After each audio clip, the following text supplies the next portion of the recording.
Hello, আসসালামু আলাইকুম।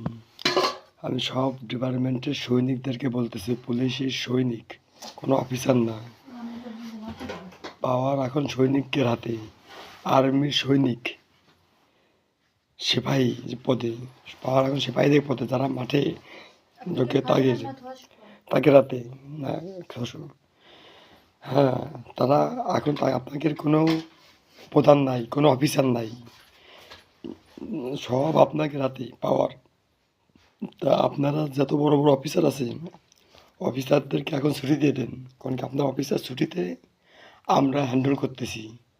Public মারলে পরে আমাকে মারবি, তার জন্য আমরা আগে পাবলিকের সাথে আমরা একমত, অলি বাইরে আমরা চাই। পুলিশেরও ওই একই কথা, সব ডিপার্টমেন্টের একই কথা, অলি বাইরে চাই। আমাকে এখন কোনো অফিসার নাই, আমরা সব সিপাহী, সব একই পাওয়ার।